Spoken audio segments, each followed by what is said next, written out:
Militan Hizbullah berhasil menembak jatuh sebuah pesawat tak berawak atau drone milik Israel. Penembakan dilakukan menggunakan rudal permukaan ke udara Lebanon Selatan pada Sabtu 1 Juni 2024. Video yang beredar secara online menunjukkan sebuah drone terbakar dan berputar ke arah bumi.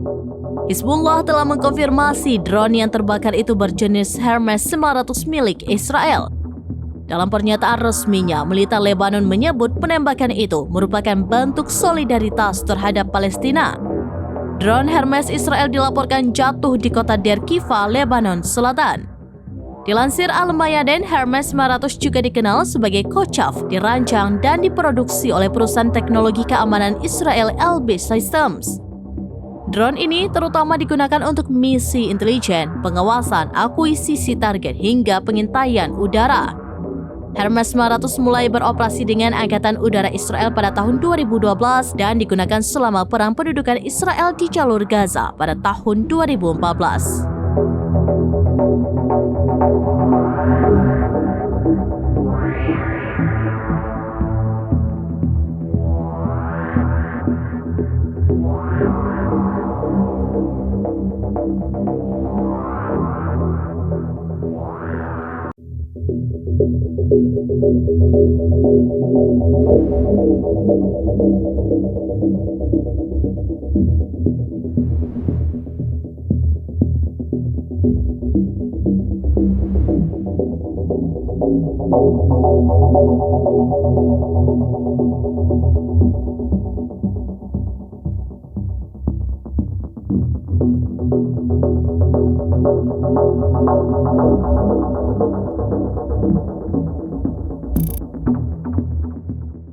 Download Tribun X sekarang, menghadirkan lokal menjadi Indonesia.